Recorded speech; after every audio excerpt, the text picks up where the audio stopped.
네, 예배 시작하겠습니다. 성도 여러분 반갑습니다. 오늘도 저희들이 함께 이 예배를 드릴 때에 하나님의 큰 은혜가 있기를 간절히 바랍니다. 여러분 예배 시작할 때에 예배합니다 라고 함께 댓글 달아주시고 함께 예배 드렸으면 좋겠습니다. 우리 찬양, 지난주에도 함께 불렀던 찬양인데요, 내게 강 같은 평화, 우리 찬양 우리 함께 드리도록 하겠습니다. 가정에서는 박수를 치면서 내게 강 같은 평화, 내게 강 같은 평화, 내게 강 같은 평화 넘치네. 내게 강 같은 평화, 내게 강 같은 평화, 내게 강 같은 평화 넘치네. 내게 바다 같은, 내게 바다 같은 사랑, 내게 바다 같은 사랑, 내게 바다 같은 사랑 넘치네. 내게 바다 같은 사랑, 내게 바다 같은 사랑, 내게 바다 같은 사랑 넘치네. 내게 샘솟는, 내게 샘솟는 기쁨, 내게 샘솟는 기쁨, 내게 샘솟는 기쁨 넘치네. 내게 샘솟는 기쁨, 내게 샘솟는 기쁨, 내게 샘솟는 기쁨 넘치네. 내게 믿음 소망, 내게 믿음 소망 사랑, 내게 믿음 소망 사랑, 내게 믿음 소망 사랑 넘치네. 내게 믿음 소망 사랑, 내게 믿음 소망 사랑, 내게 믿음 소망 사랑 넘치네. 아멘. 여러분 한 주간 동안 또 어떻게 지내셨나요?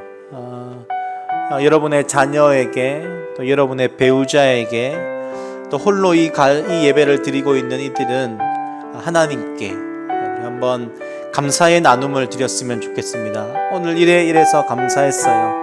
한 주간 동안 이렇게 해서 감사했어요. 하나님, 이래서 주님 정말 감사합니다. 이 고백들을 한번 좀 드렸으면 좋겠습니다. 한번 드려볼까요? 옆 사람과 또 우리 옆에 있는 가족들과 함께 좀 나누어 봤으면 좋겠습니다.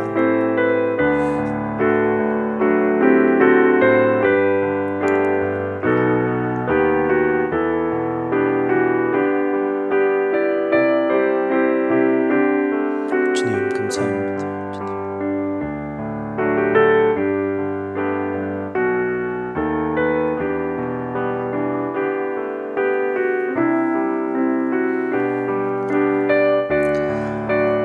다 나누어 보셨죠? 이제 우리의 신앙을 함께 좀 고백하도록 하겠습니다.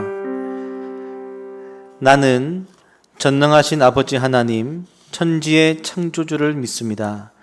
나는 그의 유일하신 아들 우리 주 예수 그리스도를 믿습니다. 그는 성령으로 잉태되어 동정녀 마리아에게서 나시고 본디오 빌라도에게 고난을 받아 십자가에 못 박혀 죽으시고 장사된 지 사흘 만에 죽은 자 가운데서 다시 살아나셨으며 하늘에 오르시어 전능하신 아버지 하나님 우편에 앉아 계시다가 거기로부터 살아있는 자와 죽은 자를 심판하러 오십니다. 나는 성령을 믿으며 거룩한 공교회와 성도의 교제와 죄를 용서받는 것과 몸의 부활과 영생을 믿습니다. 아멘.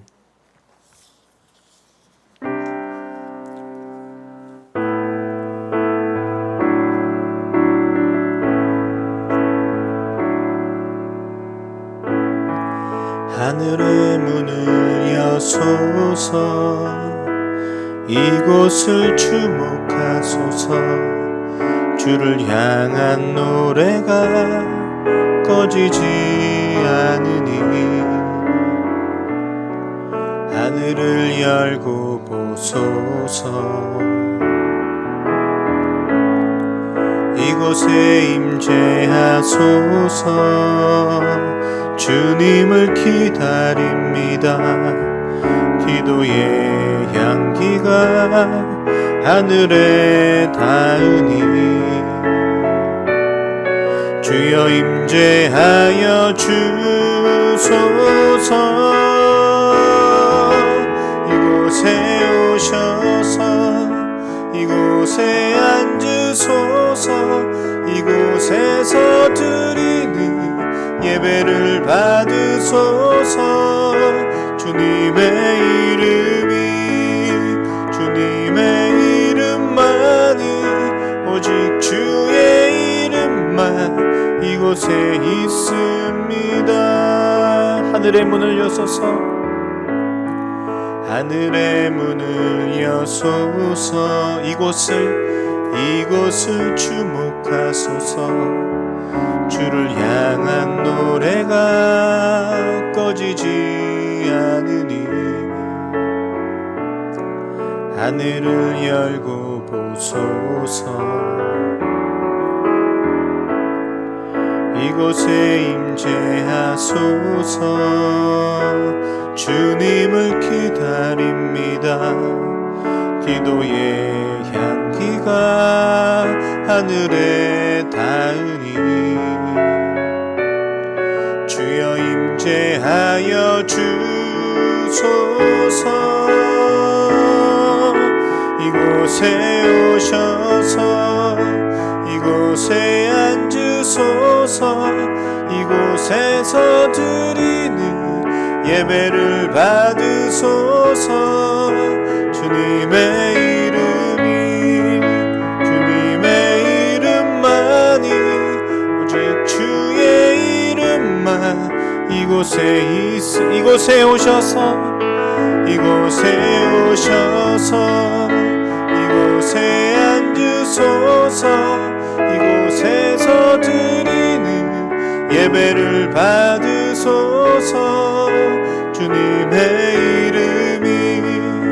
주님의 이름만이 오직 주의 이름만 이곳에 있습니다. 아멘. 물이 변하여 포도주 된 그 놀라운 사건이 오늘 우리 안에 있었음을 믿음으로 고백하면서 우리 찬양을 드렸으면 좋겠습니다. 우리 박수 치면서 예수님이 말씀하시니 물이 변하여 포도주 됐네. 예수님이 말씀하시니 물이 변하여 포도주 됐네. 예수님 나에게도 말씀하셔서 새롭게 변화시켜 주소서. 예수님이 말씀하시니 바디메오가 눈을 떴다네. 예수님이 말씀하시니 바디메오가 눈을 떴다네. 예수님 나에게도 말씀하셔서 새롭게 변화시켜 주소서. 예수님이 말씀하시니 죽은 나사로가 살아났다네. 예수님이 말씀하시니 죽은 나사로가 살아났다네. 예수님 나에게도 말씀하셔서 새롭게 변화시켜 주소서. 예수님이 말씀하시니 거친 바다가 잔잔해졌네.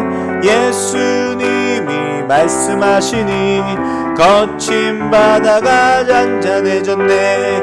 예수님 예수님 나에게도 말씀하셔서 새롭게 변화시켜주. 1절 한 번 더 하겠습니다. 예수님이 말씀하시니 물이 변하여 포도주 됐네. 예수님이 말씀하시니 물이 변하여 포도주 됐네. 예수님 나에게도 말씀하셔서 새롭게 변화시켜 주소서. 보라새 일을 행하시리니 이제 곧 나타내리라. 아멘. 주를 위하여 지으신 백성 주의 찬송 부르게 되리. 우리 다시 처음부터 찬양합시다. 보라새 일을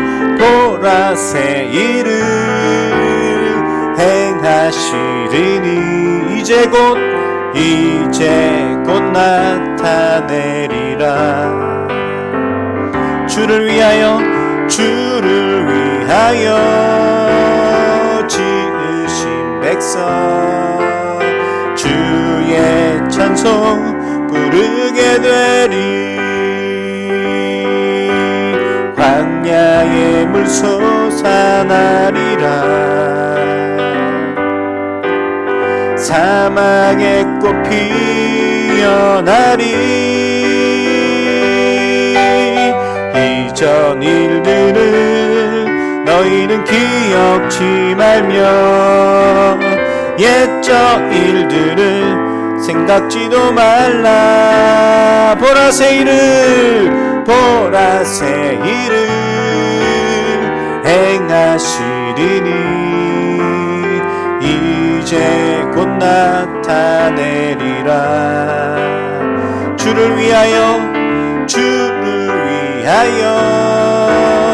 지으신 백성 주의 찬송 부르게 되리. 광야의 물 솟아나리라. 아멘. 사막의 꽃 피어나리. 이전 일들을 너희는 기억지 말며 옛적 일들을 생각지도 말라. 보라새 일을 행하시리니 이제 곧 나타내리라. 주를 위하여 지으신 백성 주의 찬송 부르게 되리. 주의 찬송 부르게 되리. 아멘.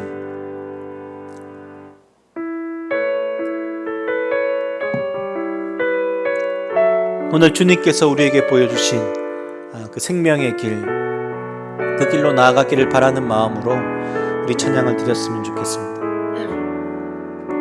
주가 보이신 생명의 길, 나 주님과 함께 상한 마음을 들이며 주님 앞에 나가리.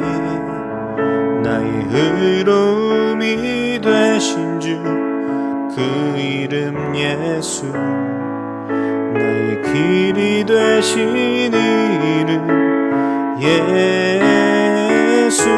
우리 다시 처음 찬양합시다. 주가 보이신 생명의 길, 나 주님과 함께 상한 마음을 들이며 주님 앞에 나가리. 나의 의로움이 되신 주 그 이름 예수, 나의 길이 되신 이름 예수, 나의 길 오직 그가 하시나니, 나를 단련하신 후에 내가 정금같이 나오리라. 다시 처음부터 찬양합시다. 주가 보이신 생명의 길, 나 주님과 함께 상한 마음을 들이며 주님 앞에 나가리. 나의 의로움이 되신 주 그 이름 예수, 나의 길이 되신 이름 예수, 나의 길 오직 그가 하시나니, 나를 단련하신 후에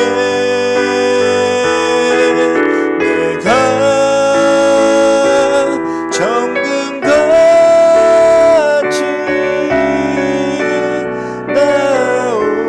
나오리라. 나의 길 오직 그가 하시나니, 나의 길 오직 그가 하시나니, 나를 단련하신 후에 내가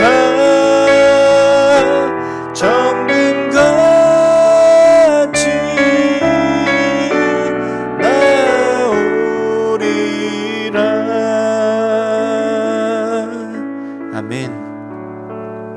우리 한번 이 시간에 합심해서 좀 함께 기도했으면 좋겠습니다. 코로나19 우리 삶 속에 깊숙이 들어왔고, 또 이것이 잘 떠나가려고 하지 않습니다. 여전히 우리 가운데 또 여러 가지로 어려움을 주고 있고, 그럼에도 불구하고 우리는 그 삶을 살아내야 되는데, 코로나19와 함께 어떤 이 시대를 살아가는 우리들의 삶들을 위해서 한번 기도했으면 좋겠습니다. 자녀들이 이제 한 명 한 명 또 유치원도 개학을 하고, 개학을 했다가 또한 문을 닫는 학교들도 있고, 하지만 그 모든 것들이 또 하나님의 선한 인도하심 가운데 있게 해달라고 기도해 주시고, 또한 이것을 모두 또한 이끌어가는 정부와 또한 부처들, 이 나라를 위해서 특별히 지금도 또 전 세계적으로, 특별히 지금은 남미와 또 아프리카 지역으로 코로나19로 인해 또한 고통당하고 있는 이들을 생각하면서 우리 한번 좀 마음을 모아서 함께 좀 기도했으면 좋겠습니다. 기도하시겠습니다. 하나님, 오늘도 이렇게 기도합니다. 주님, 코로나19 우리의 삶에 더 깊숙이 들어왔고, 또한 쉽게 떠나지 않고, 또한 곳곳에 꼭 지뢰와 같이 우리 앞에 어떤 일들이 일어날지 모르는 삶을 우리 또한 살아가고 있습니다. 아이들은 학교를 개학했고, 또한 개학을 하였다가 문을 닫는 학교들도 있고, 또한 주님, 이 시대를 살아가는 우리들의 마음 가운데는 여러 가지 불안과 염려들이 공존하고 있습니다. 하지만 이 시대를 살아가는 우리에게 하나님께서 요구하시는 것이 있고, 또한 그 곳 가운데서도 하나님은 하나님의 나라를 이루어 가시기를 원하신다라고 우리에게 말씀하시고 계십니다. 하나님, 이것을 이끌어가는 모든 이들, 특별히 의료진들, 또한 이것으로 인해 또한 주님 수고하고 있는 많은 이들, 또 정부 부처 관계자들, 아버지, 그들에게 지혜와 또한 섬길 수 있는 마음을 더 많이 주시고, 이 시기를 또한 잘 견뎌내고 또한 지나갈 수 있도록 도와주시며, 전 세계적으로 고통받고 있고 아파하고 있는 많은 이들, 특별히 남미와 또한 주님 아프리카 지역 가운데 있는 코로나19로 고통받고 있고, 또한 주님 많은 슬픔을 당하고 있는 이들에게 하나님 위로하여 주시고, 그곳 가운데서도 하나님의 손길이, 하나님의 마음이 전달되어지는 그런 귀한 은혜가 있게 하여 주시옵소서. 주님 아버지,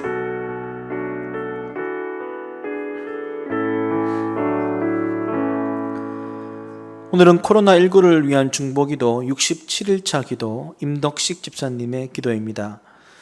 참으로 사랑하는 하나님, 오늘도 허락하신 이 땅에서 사랑하는 이들과 함께 호흡하게 하시고 기도하게 하시니 감사합니다. 우리에게 선물로 허락하신 이 하루를 더 많이 사랑하고 베풀며 섬기며 살아야 하는데 이게 우리의 힘으로 할 수 없는 일임을 고백합니다. 기도도 이웃을 돌아보는 사랑도 주님이 허락해야만 할 수 있습니다. 우리의 마음을 차갑게 하지 마시고 예수님의 사랑으로 가득 채워주세요.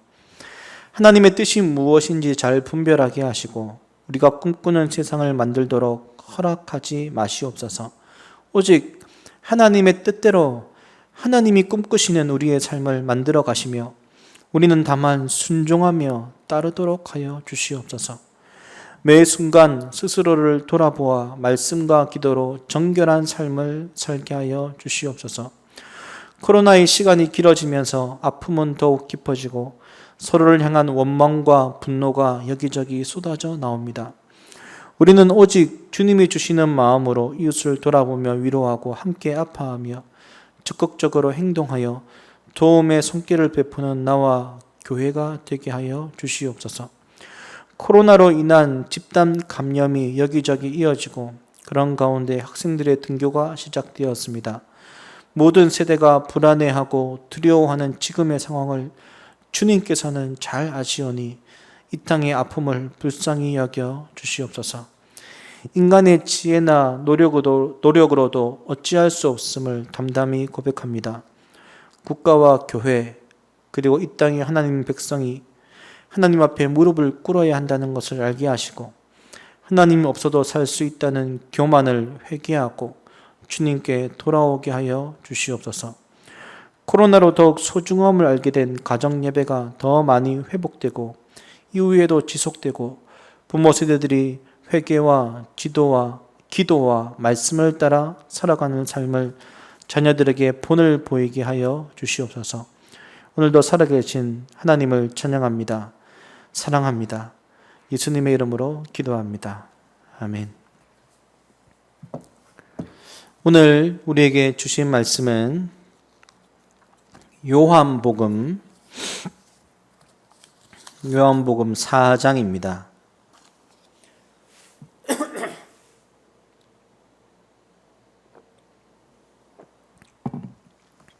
요한복음 4장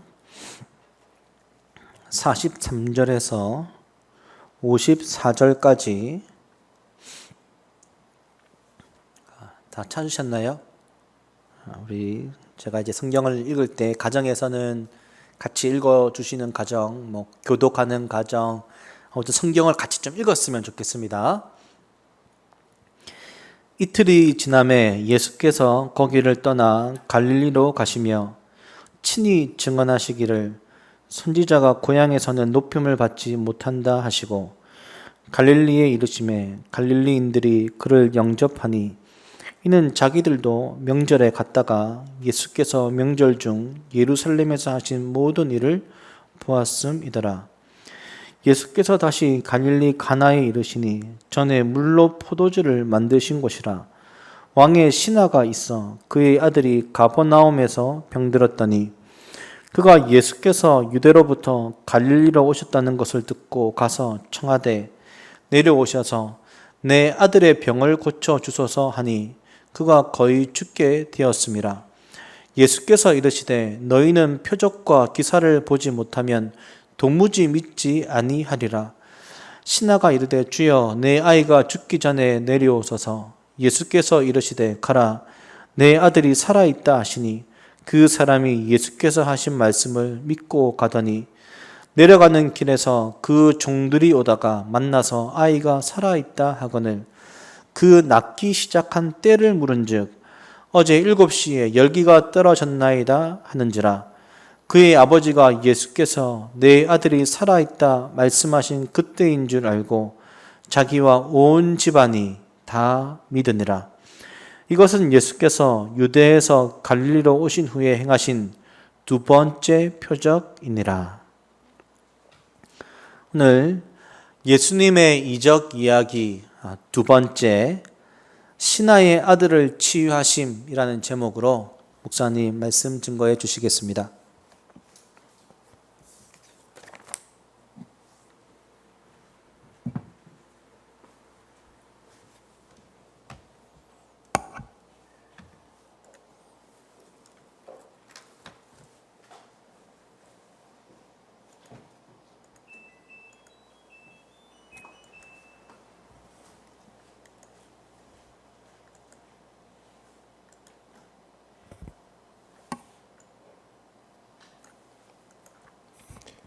여러분 반갑습니다. 또 한 번의 계절의 변화를 느낍니다. 꽤 많은 시간들이 지났고 또 우리는 다른 형태의 예배를 드리지만 동일한 하나님의 은혜가 오늘도 우리 예배 가운데 있기를 소망합니다. 제가 기도하고 말씀 전하겠습니다. 사랑의 주님, 감사합니다. 우리가 예수님을 만난 사람들에 이어 이제 예수님의 이적 이야기 말씀을 함께 묵상하고 있습니다. 예수님을 만난 사람들의 변화를 보며 예수님이 어떠한 분이신가를 우리는 깨닫습니다. 오늘도 각자의 자리에서 또 각자가 처한 상황에서 예수님께서 만나셨던 사람들의 그 모습들이 우리 가운데 일어나는 예배가 되기를 소망합니다. 한십에 속해 있는 모든 성도들을 축복하시며 유치부부터 우리 권사님에 이르기까지 하나님께서 동일한 은혜로 예배 가운데 임재하여 주옵소서. 예수님 이름으로 기도합니다. 아멘. 오늘은 예수님의 이적 이야기 두 번째, 신하의 아들을 치유하심이라는 제목으로 말씀을 전하겠습니다. 12 제자를 비롯한 그 초대 공동체 그리스도인들은 주님을 직접 체험함으로 신앙을 갖게 된 사람들입니다. 그러니까 선체험 후 신앙입니다. 그들은 먼저 예수님을 체험했고 그 다음 신앙에 따라왔죠. 그러니까 사도 바울도 마찬가지인데 다마스커스에서 부활하시는 주님을 만나는 체험을 하고 예수 그리스도에 대한 신앙을 갖게 되었습니다. 이렇게 부활하신 주님을 직접 체험한 세대들이 첫 세대 그리스도인들입니다.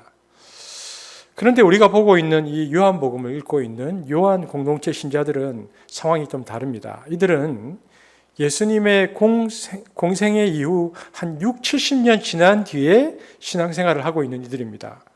그렇기 때문에 이들은 간접적 경험에 근거하여서 신앙생활을 가질 수밖에 없었던 사람들입니다. 다시 말해서 주님을 직접 체험했던 사도들의 증언을 통해서 신앙을 가진 이들이라는 뜻입니다.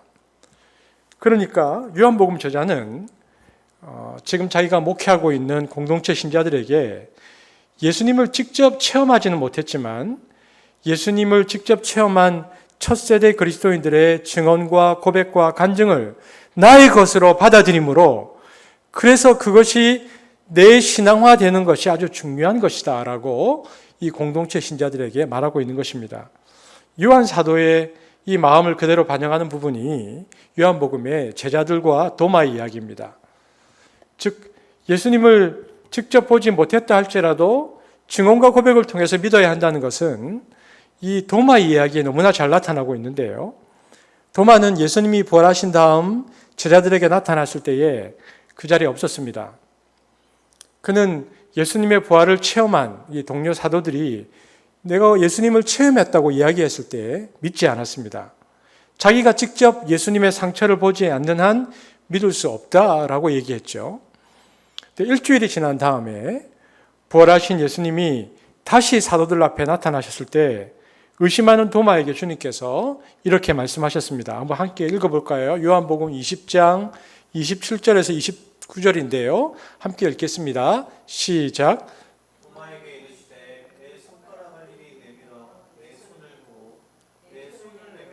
내 옆구리에 넣어보라. 그리하여 믿음 없는 자가 되지 말고 믿는 자가 되라. 도마가 대답하여 이르되 나의 주님이시요 나의 하나님이시니이다. 예수께서 이르시되 너는 나를 본고로 믿느냐? 보지 못하고 믿는 자들은 복되도다 하시니라. 여러분, 이것은 요한 공동체를 향한 요한의 목회적 메시지입니다. 그러니까 요한은 이 이야기를 통해서 자기가 목회하고 있는 성도들에게 이 말을 하는 것입니다. 본고로 믿느냐? 그러나 보지 않고 있는 이들이 더 복된 것이다. 우리보다 앞서서 신앙을 가졌던 1세대들은 보고 믿었지만 그러나 우리들은 지금 보지 못하고 있다. 그러나 보지 못하지만 그러나 그 1세대들의 신앙의 고백들을 나의 것으로 받아들이는 이 믿음이 더 복된 믿음이다. 그러므로 의심하지도 말고 흔들리지도 말아야 한다. 요한이 자기가 목회하고 있는 그 공동체를 향해서 이러한 메시지를 주고 있는 것이죠. 여러분, 이처럼 직접 보아야만 믿는 믿음과 들음으로만 믿는 믿음에는 큰 차이가 있습니다. 신약 성경을 쭉 읽어보면 직접 보지 않고 들음으로만 갖게 된 믿음을 신약 성경은 칭찬하고 있습니다. 베드로전서 1장 8절을 우리가 세 번역으로 한번 읽어볼까요? 들음으로만 갖게 된 믿음의 칭찬인데 베드로전서 1장 8절입니다. 시작. 여러분은 그리스도를 본 일이 없으면서도 사랑하며 지금 그를 보지 못하면서도 믿으며 말로 다 표현할 수 없는 즐거움과 영광을 누리면서 기뻐하고 있습니다. 그죠? 히브리서 11장 1절 한번 같이 읽어볼까요? 시작. 믿음은 우리가 바라는 것들에 대한 실물이며 보이지 않는 것들에 대한 증거입니다. 사도들과 이 초대교회 신자들 이외에 우리 모두는 다만 들음으로써만 믿음을 갖게 된 이들입니다.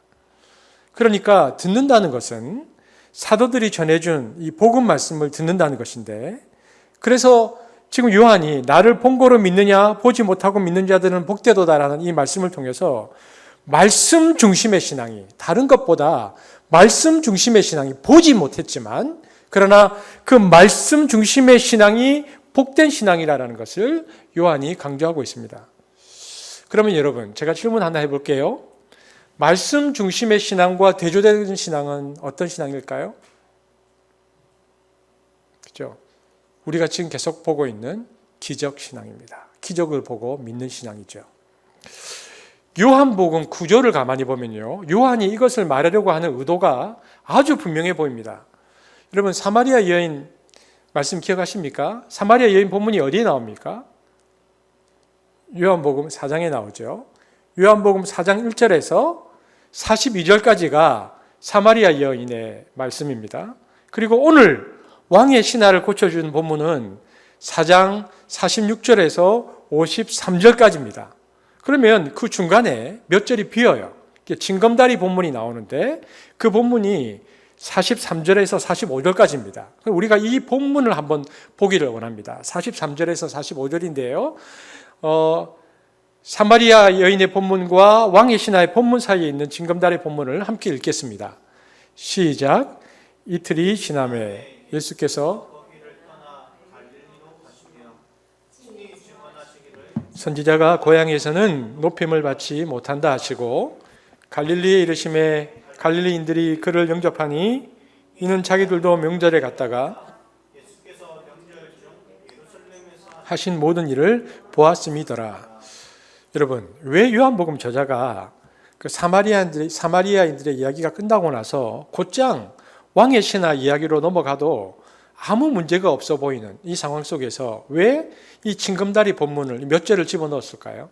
왜 이 본문이 지금 들어와 있을까요? 그 이유는 성경을 이렇게 보면 아주 명확해 보이는데요. 사마리아 사람들의 특징은 뭐냐면 사마리아 사람들은 예수님의 기적이나 표적을 본 적이 없습니다. 사마리아 사람들은 예수님의 말씀을 친히 들었던 여인이 그 말씀을 전해 주었고요. 그 여인의 이 말씀을 듣고 그들이 신앙을 갖게 되었습니다. 그것이 이제 사마리아 여인의 이야기죠. 요한복음 4장 42절 한번 같이 읽어볼까요?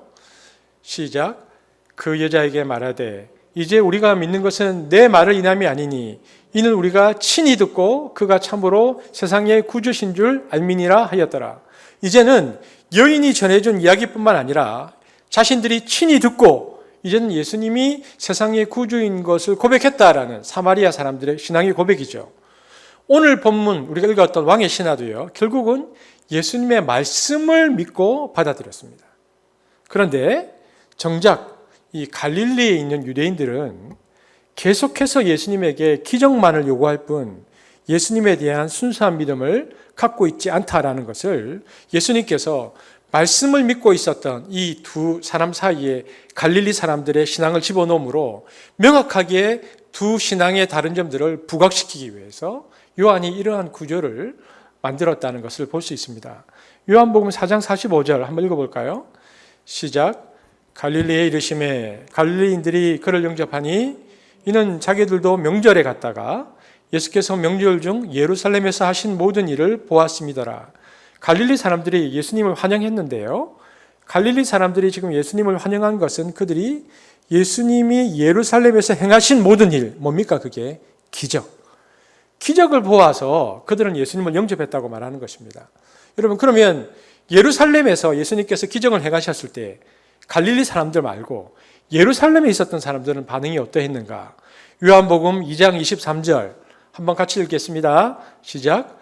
예수님이 유월절 기간에 예루살렘에 계실 때 그분이 행하시는 기적을 보고 많은 사람들이 예수님을 믿었다. 보십시오. 예수님께서 예루살렘에서 기적을 행하시자 이를 본 많은 유대인들이 예수님을 믿게 되었는데 그 자리에 갈릴리 사람들도 있었습니다. 갈릴리 사람들이 보고는 고향에 가서 말을 한 거죠. 이런 일들이 있더라. 그러니까 갈릴리 사람들도 예수님이 예루살렘에서 행하신 기적을 보았고 그래서 그 기적 때문에 지금 예수님께서 갈릴리에 오신 것을 환영하고 있다라는 본문이 이 징검다리 본문의 내용입니다. 그런데 여러분, 제가 한번 말씀드린 적이 있는데요. 기적 때문에 이루어진 환영은 언제든지 돌아설 수 있는 가능성이 있습니다. 예수님은 유월절에 예루살렘에서 사람들이 기적을 보고 막 반응할 때 그 기적을 보고 반응한 그 사람들을 어떻게 대하셨는가? 요한복음 2장 24절 읽겠습니다. 시작. 그의 몸을 그들에게 의탁하지 아니하셨으니. 다시 한 번 더 읽겠습니다. 시작. 그러나 예수께서는 그들에게 마음을 주지 않으셨다. 좀 더 정확하게 해석하면 군중들은 기적을 보고 예수님을 막 따르고 그리고 믿음을 고백하고 있지만 예수님은 기적을 보고 고백하는 믿음을 온전한 것으로 받아들이지 아니하셨다. 그래서 그들에게 마음을 주지 않았다고 되어 있습니다. 아니나 다를까 지금 갈릴리 사람들이 예수님을 환영하고 있는 본문이 4장에 나오는데요. 6장에 가면 4장, 5장, 6장에 가면 갈릴리 사람들은 예수님을 배척합니다. 그래서 나중에 6장 30절에 보면요. 이런 말씀이 있는데 제가 읽겠습니다. 당신은 무슨 기적을 일으켜서 우리가 보고 당신을 믿게 하시겠습니까? 라고 이제는 예수님을 향해서 직접적으로 도전하고 있는 그들의 모습을 봅니다. 그러니까 이런 맥락에서 요한복음 저자는 사마리아 여인과 왕의 신하 이야기 사이에 43절에서 45절을 기록하므로 갈릴리에 있는 유대인들의 신앙은 사마리아 여인이나 왕의 신하와 달리 불완전한 기적신앙이다라는 것을 강조하고 있다는 것을 볼 수 있습니다. 여러분, 오늘 본문의 배경을 보십시오. 예수님이 지금 예루살렘에 올라가셨다가 고향인 갈릴리로 내려가시는 중입니다. 예수님은 사마리아 여인을 만나시기 위해서 그래서 수가성으로 가셨죠. 지금 가는 길을 우리가 따라가고 있는 것입니다.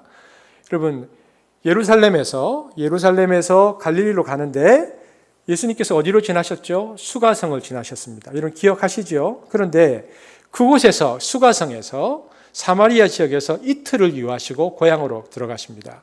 요한복음 4장 43절 시작. 이틀이 지남에 예수께서 거기를 떠나 갈릴리로 가시며 그러니까 사마리아 지역에 이틀 계셨습니다. 그리고 4장 44절 시작.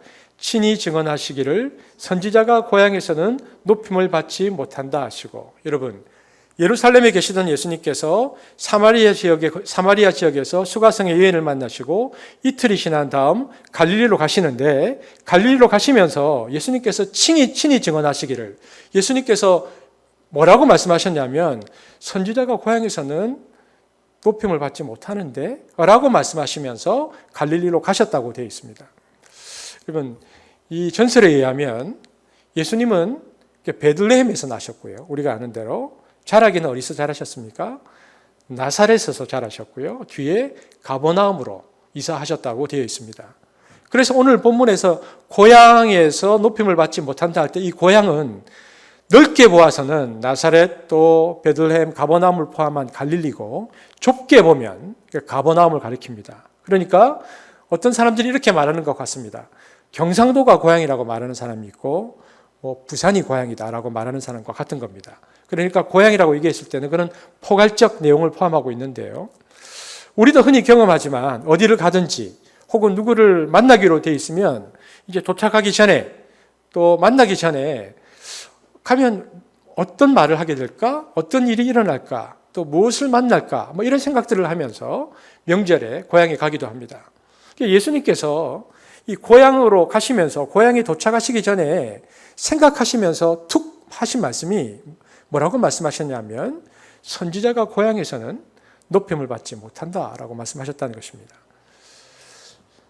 상상하시기를 아마도 다른 곳에서는 환영을 받지만 고향에서는 환영받지 못할 것을 미리 예수님께서 생각하신 것을 우리가 알 수 있습니다. 그러면 선지자가 고향에서 환영받지 못한다라는 이 말씀은 구약에서 여러 번 나온 말씀입니다. 구약의 말씀이 많이 나와요. 그리고 선지자가 고향에서 환영받지 못한다는 말씀은 마태복음 13장 57절, 마가복음 6장 4절, 누가복음 4장 24절 등 사복음서 모두에 선지자가 고향에서 대접받지 못한다는 말씀이 다 기록되어 있습니다. 이를 통해서 알 수 있는 것은 예수님은 선지자가 고향에서 대접받지 못하는 것에 대해서 대단히 마음 아파하셨다는 것을 알 수 있습니다. 모든 복음서 기자들이 기록한 것을 보면 예수님은 그것이 마음이 아팠던 거죠. 주님은 누구보다도 고향을 사랑하셨고 그들이 믿음을 가지길 원하셨지만은 잘 되지 않았습니다. 그것이 너무 마음 아프셨다는 것입니다. 그러면 여러분, 왜 고향에서는 환영받지 못합니까? 왜 고향에서는 잘 환영받지 못하죠? 여러 가지 이유가 있겠죠. 그러나 그중 하나가 그것은 예수님에 대해서 무엇인가 좀 안다라는 생각 때문입니다. 예수님을 안다라고 생각하는 고향 사람들은 뭘 알고 있었냐면 예수님의 어머니를 알고 예수님의 형제를 알고 예수님의 나이를 알고 그리고 예수님의 자란 모습을 아는 거죠. 그러니까 나는 예수님에 대해서 다 안다라고 생각하고 있었습니다. 그런데 여러분, 문제가 거기에 있죠. 이것은 예수님이 하나님의 아들이시고 그가 곧 말씀이 되시는 것과 예수님의 육신의 어떤 것을 안다는 것과는 전혀 다른 것인데 그저 예수님의 육신을 안다는 것이 예수님의 모든 것을 아는 것처럼 그들은 생각했다는 것입니다. 여러분, 여기에 이것을 보면요, 우리가 무엇을 안다라는 어떤 지식을 대하는 우리의 태도를 정리할 필요가 있습니다. 여러분, 바른 지식이 아닌 것은요, 없는 것만 못합니다.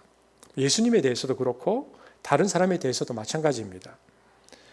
반드시 알아야 할 것은 모르고 쓸데없는 것만 알아보십시오. 그것 때문에 도리어 알아야 할 소중한 것들을 모르게 되는 경우가 많습니다. 가끔씩 이런 이야기를 듣습니다. 부모님들이 하는 말인데요. 우리 아들은 나이만 들었지 뭘 몰라요. 철딱서니가 없어요. 아무것도 몰라요. 이렇게 말합니다. 여러분, 이 말이 맞습니까? 누가 더 잘 알겠습니까? 아들 본인이 자신을 더 잘 알죠. 그런데 나의 아들이기 때문에 생각하기를 저게 뭘 알까? 이러면서 말한다는 것입니다. 왜냐하면 내가 키워오던 모습만 생각하는 거거든요. 젖먹이 쪽의 아이로만 생각하는 것이거든요. 그러니까 내가 너무 잘 알기에 필요 없는 것까지 너무나 잘 알기 때문에 그래서 결국 나의 아들에 대해서 모르는 겁니다. 누구의 아들이고 누구의 딸이고 나이가 몇이고 키가 얼마이고 어느 학교를 다녔고 건강이 어떠하다는 등이 그 사람을 아는 것에 어떤 소용이 되는 지식입니까? 이런 쓸데없는 지식 때문에 고향 사람들은 예수가 누구인지를 지금 제대로 모르고 있는 것입니다. 그러므로 우리는 지식에 대해서 겸손한 자세를 가져야 합니다. 겸손함이란 지식의 불완전함을 알아야 한다는 것이죠. 내가 지금 알고 있는 지식은 상대적이고 부분적이라는 것을 인지하고 있어야 됩니다. 또 하나, 지식이 불완전하다는 것뿐만 아니라 지식이 전부가 아니라는 것도 알아야 합니다. 여러분, 지식도 중요하지만 더 중요한 것도 많습니다. 지식이 많지만 의지가 약하고 지구력이 없을 수도 있습니다. 여러분, 지식이 많은 사람은요, 생각이 너무 많아가지고 실천력이 약합니다. 동시에 지식으로 교만하고 그리고 지식 때문에 감정까지 무뎌지는 경향도 있습니다. 어거스틴이 이런 이야기를 했는데요. 내가 안다는 것은 아이들이 조개 껍질로 바닷물을 퍼내는 것과 같다. 정말 내가 아는 것은 보잘것없는 것이라고 정말 겸손해야 그런 자세를 가져야 내가 아는 것이 참된 지식이 되는 것입니다. 이렇듯 고향에서 선지자가 대접을 받지 못하는 것은 그 선지자에 대해서, 특별히 예수님에 대해서 사람들이 잘 알고 있다라는 그런 불완전한 지식 때문이죠. 그런데 예수님께서 그런 생각을 하시면서 갈릴리에 가셨는데 기대와 달리 사람들이 예수님을 잘 영접했습니다. 그러나 요한은 놓치지 않죠. 그들이 예수님을 영접한 이유는 무엇 때문이었다고요? 기적 때문이었다. 여러분, 사람들은 참 이상합니다. 예수님께서 그 이전에도 기적을 행하셨어요. 하지만 그 기적을 그냥 시시하게 생각하다가 고향 사람들이 예루살렘에 가서 예수님의 말씀과 이적을 보고 나서 얘기해 주니까 그때야 사람들이 와, 대단하다 이렇게 생각한 것입니다. 가까이 계실 때는 그분에 대해서도 잘 모르고 그분이 어떠한 일들을 하셔도 인정하지 않다가 예루살렘에서 행한 일을 보고 들은 사람들이 말을 해주니까 야, 정말 대단한 어떤 일이 있는 모양이다 라고 그들이 생각했다는 것입니다. 이것이 오늘 우리가 얘기하는 왕의 신하를 예수님께서 치유하는 일이 있기 전까지의 상황입니다. 이 상황 속에서 예수님께서 지금 갈릴리로 들어가셨다라고 말하고 있는 것입니다.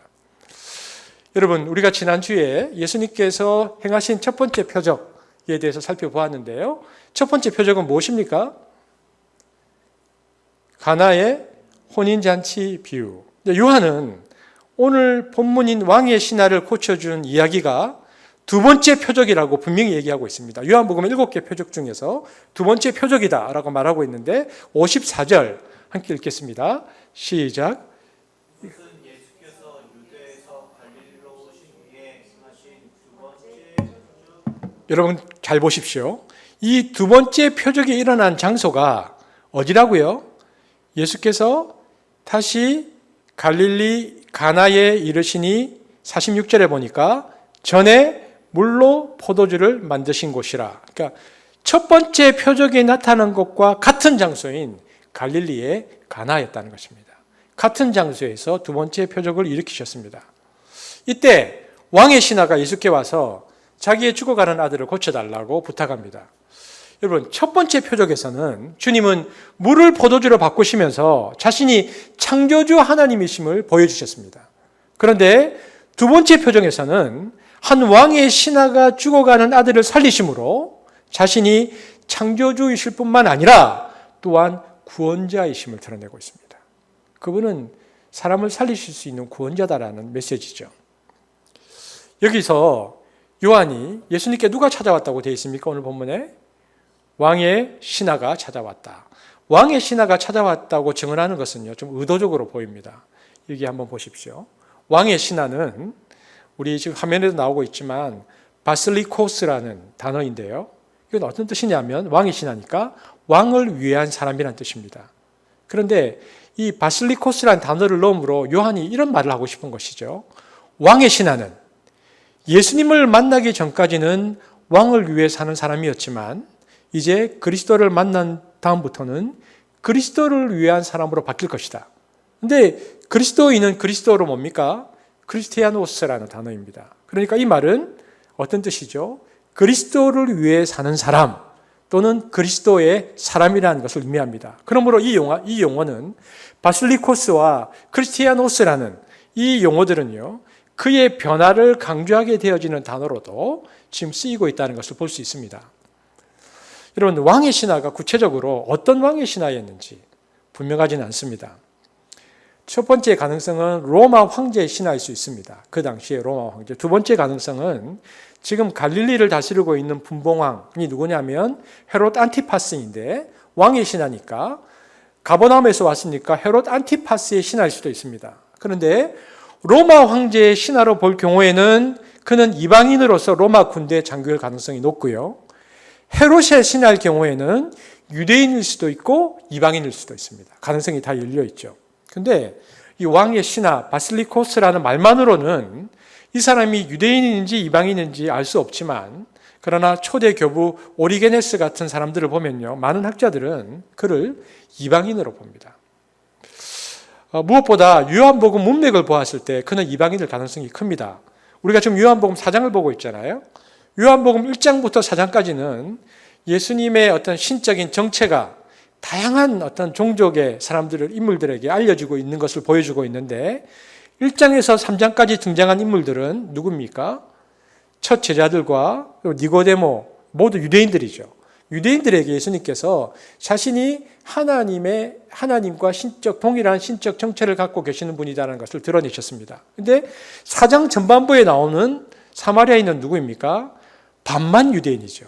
처음에는 다 유대인에게, 그 다음 반만 유대인. 그러면 4장 후반에 등장하는 왕실 관리는 어떤 사람이 나와야 됩니까? 이제는 이방인. 그러니까 유대인과는 전혀 관련이 없는 이방인으로 보아야지만이 예수님의 이런 신적 정체가 만방에 전 세계에 알려지게 된다라는 이 메시지가 적용이 됩니다. 요한복음 4장 44절이 그 이야기를 하고 있는 거죠. 보십시오. 그 여자에게 말하되 이제 우리가 믿는 것은 내 말로 인함이 아니니 이는 우리가 친히 듣고 그가 참으로 세상의 구주신 줄 알미라 하였더라. 그러니까 유대인들, 그리고 반만 유대인들, 그리고 세상의 구주인 줄 알미라 하였더라. 그 뒤에는 이방인들에게. 그래서 예수님은 모든 세상의 사람들에게 구세주라는 것을 요한이 말하는 구조를 가지고 있다는 것을 볼 수 있습니다. 여러분, 세상의 구원자라면 당연히 이방인을 포함해 모든 민족을 구원하시는 분이어야 합니다.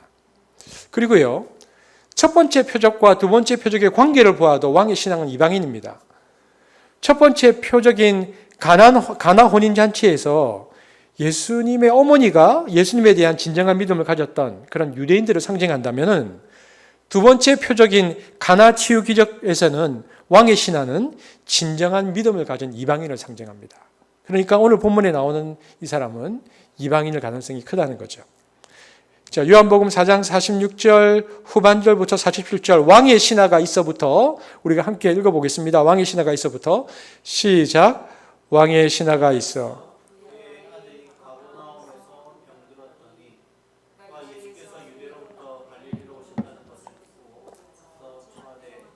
내려오셔서 내 아들의 병을 고쳐주소서 하니 저가 거의 죽게 되었습니다.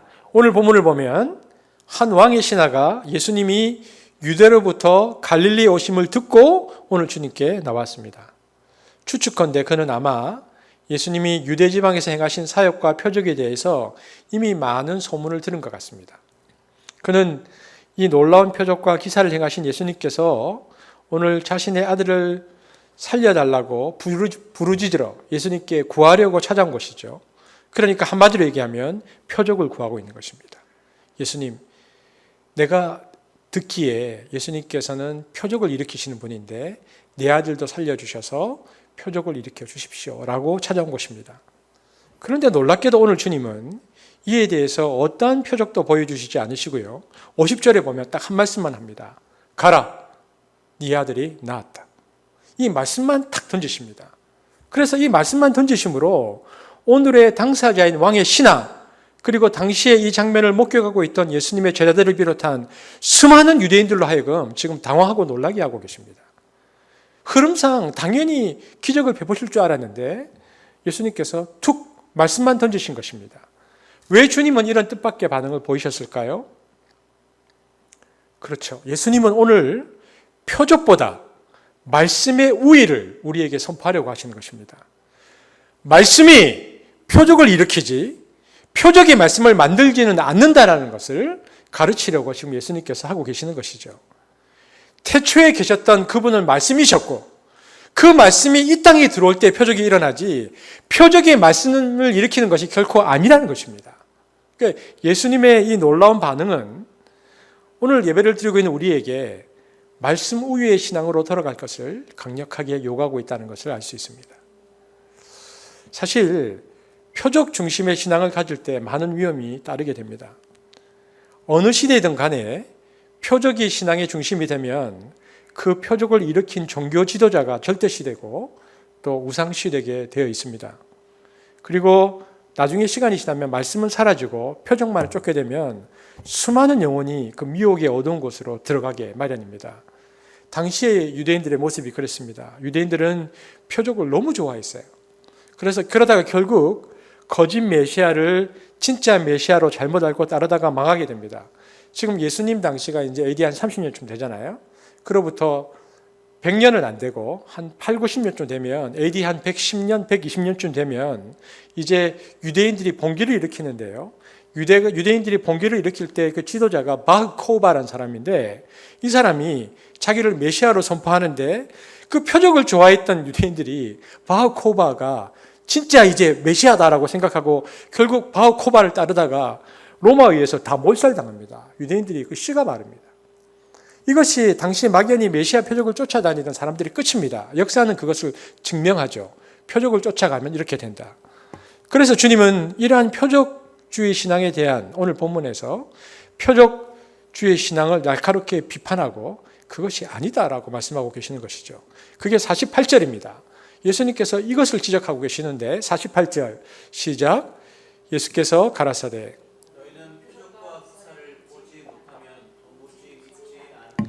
예수님의 안타까움이 느껴지십니까? 표적과 기사를 보지 않으면 도무지 믿지 않는다. 예수님은 당시 유대인들의 이런 표적주의에 대하여 심각한 경고를 하시라는 목적에서 오늘 이 두 번째 표적 사건을 행하시고 계십니다.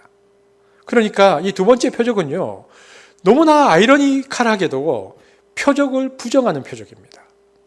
이 두 번째 표적은 놀랍게도 표적을 넘어서는 표적이고 표적을 상대화하는 표적입니다. 그래서 표적의 변증법적인 표적이라고 불러도 좋습니다. 그래서 이 두 번째 표적은 표적의 진정한 목적을 더욱 분명히 드러내면서 요한복음 2장부터 4장까지의 모든 메시지를 완결하는 놀라운 성격을 가진 표적입니다. 표적은 기적 자체가 중요한 것이 아니고 그 기적 이후에 그 표적이 가리키는 바로 그 지점이다. 그 지점까지 가야 하는 것이 중요하다는 것을 깨닫게 해주시는 표적. 표적의 변증법적 표적이죠. 오늘 본문의 내용을 들어가 보면 이렇습니다. 왕의 신하는 예수님을 만나기 위해서 어디에서 어디로 왔습니까? 지도를 보세요. 지도에 보면 어디에서 어디로 왔습니까? 이 갈릴리 지역의 지도를 이제 우리가 계속 보다 보면 나중에 눈에 익을 텐데 어디에서 어디로 왔다? 가버나움에서 가나로 왔습니다. 가버나움과 가나가 직선거리로 걸으면 한 34km, 우리로 따지면 한 100리쯤 되는데 사람이 걸으면 6시간 내지 7시간 정도 걸리는 거리입니다. 이 정도 거리면 당시 거의 하룻밤을 꼬박 새면서 걸어야만 하는 거리였습니다. 이 아버지는 온 밤을 꼬박지 새우면서 이 가버나움에서 가나로 오면서 오직 예수님만이 자신의 아들의 병을 고칠지도 모른다는 가녀린 희망을 가지고 찾아왔습니다. 그는 이런 생각을 했죠. 예수님을 만나고 꼭 가버나움으로 다시 모시고 가서 그분이 자신의 아이에게 손을 얹으시면 나을 거다. 이 기대를 가지고 찾아왔습니다. 그가 예수님이 어떤 분인지 알고 찾아온 것은 아닙니다. 그는 예수님이 단순히 병자를 치유해 주려고 이 세상에 온 분이 아니고 인류의 죄를 속량하실 구세주고 하나님의 아들로 오셨다는 것은 전혀 모르고 있는 상태입니다. 게다가 예수님은 공간을 뛰어넘어서 병을 고칠 능력이 있는 분이라는 것도 생각하지 못했습니다. 그러니까 예수님을 가버나움까지 모시고 가려고 했죠. 다만 자기 아들이 죽어가기 때문에 그 안타까운 마음에 먼 길을 마다하지 않고 그 표적을 구하기 위해서 달려온 것입니다. 그래서 예수님께서 어서 자기 아들이 누워있는 가버나움으로 내려갈 것을 청하고 있습니다. 왜냐하면 그렇게 해야지만이 아들이 나올 수 있다고 생각한 거죠. 그런데 이 아버지의 요청에 대해서 예수님께서 탄식적으로 이렇게 대답하신 것입니다. 너희는 표적과 기사를 보지 못하면 도무지 믿지 아니하는구나. 여기서 말하는 너희는 누구를 얘기합니까? 너희는 바로 왕의 신화를 포함하는 표적 중심의 신앙을 추구하는 모든 사람들을 가리킵니다. 예수님은 이 왕의 신화를 보면서 당시 사람들의 이와 같은 영적 경향에 대해서 깊게 탄식하시며 그것을 넘어서는 다음 단계로 이끌기 위해서 오늘 두 번째 표적을 행하고 계십니다. 우리는 여기에서 요한의 저작 목적을 분명히 읽을 수 있죠. 요한복음에서 그토록 요한이 표적을 강조하는 이유는 기적에 멈추어서서 기적의 의미를 알지 못했던 초대교회 성도들의 안타까움을 요한 공동체가 반복해서는 안 된다는 것과 그리고 또 오늘 이 이야기를 통해서 이제는 그것뿐만 아니라 표적을 넘어서서 말씀 중심의 신앙까지 나아가야 한다는 것을 이야기하기 위해서 요한은 오늘 이 두 번째 표적 기사를 우리에게 전해주고 있는 것입니다.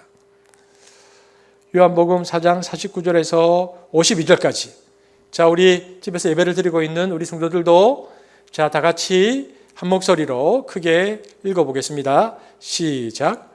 신하가 가로되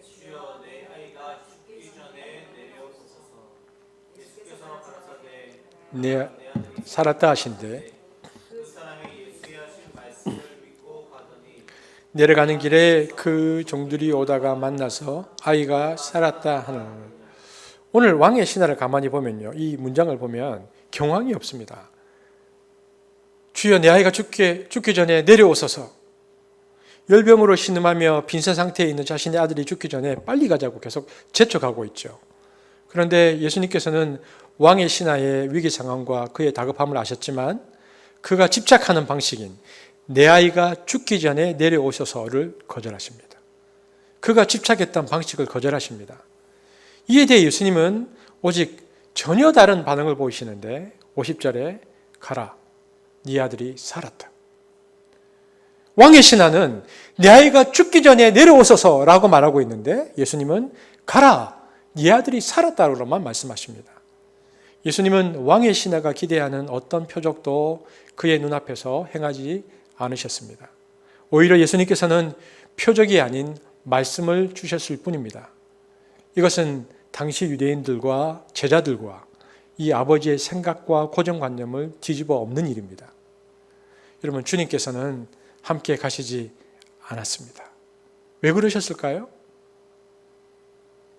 저와 여러분이 기억해야 할 것이 있습니다. 여러분, 주님은 항상 우리가 원하는 대로 행하지 않으십니다. 표적으로 대표되는 우리의 종교적 욕망과 또 우리의 욕심은 그래서 하나님 말씀 앞에서 항상 상대화되고 낮아져야 합니다. 그것을 성경은 자기 부인이라고 말합니다. 우리는 여기서 자기 부정의 신앙이 우리들에게 필요함을 알아야 합니다. 여러분, 자기 논리가 너무 강한 사람은 자기 부정이 잘 안 됩니다. 성경은 자기 확신이 넘치고 자기 의지가 강한 사람을 믿음 좋은 사람이라고 말하지 않습니다. 오히려 말씀 앞에서 자기를 비우는 사람이 진정한 믿음의 사람이라고 가르칩니다. 말씀 앞에서 자신을 부정하는 사람이 진정으로 주님을 따르는 사람이다. 성경이 우리에게 말하는 메시지죠. 주님은 그래서 우리가 원하는 방식으로 우리의 신앙에 응답하시거나 축복하시지 않습니다. 그리고 그 대신 우리로 하여금 자기 부정의 끝머리에 서게 하십니다. 네가 어디까지 부정할 수 있는지 보자.